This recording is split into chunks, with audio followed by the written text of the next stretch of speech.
നമുക്കൊരു ഔഷധ സസ്യം പരിചയപ്പെടാം. പെരിങ്ങലം എന്നാണ് ഇതിൻ്റെ പേര്. ഇതിന് വേറെ കുറേ പേരുകളുണ്ട്. ഓരോ സ്ഥലത്ത് ഓരോ പേരിലാണ് ഇത് അറിയപ്പെടുന്നത്. ഒരു വേരൻ എന്ന പേരിലും ഇത് അറിയപ്പെടുന്നുണ്ട്. ഇതിനൊരൊറ്റ വേരാണ്. ഈ വേരിൽ നിന്നാണ് കുറേ പുതിയ തൈകൾ മുളച്ചു വരുന്നത്. അതുകൊണ്ടായിരിക്കും അങ്ങനെ ഒരു വേരെന്നുള്ളൊരു പേര് കിട്ടിയത്. ഇതുകൂടാതെ പെരുക്, വട്ടപ്പെരുക്, പെരുവലം അങ്ങനെ പല പേരിലും ഇതറിയപ്പെടുന്നുണ്ട്. യാതൊരു വിധത്തിലുള്ള പരിചരണവും കൂടാതെ പണ്ടൊക്കെ നാട്ടുംപുറങ്ങളിലും വഴിയോരങ്ങളിലൊക്കെ ഇത് ധാരാളം കണ്ടുവന്നിരുന്നു. പക്ഷെ ഇപ്പോൾ അങ്ങനെ ഇത് കാണാൻ കിട്ടാറില്ല.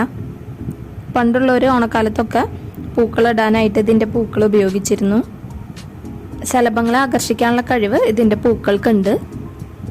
പക്ഷെ നമുക്കറിയാത്ത ഒത്തിരി ഔഷധ ഗുണങ്ങൾ ഈ ചെടിക്കുണ്ട്. അപ്പോൾ അത് എന്തൊക്കെയാണെന്ന് നമുക്ക് നോക്കാം. അപ്പോൾ വീഡിയോയിൽ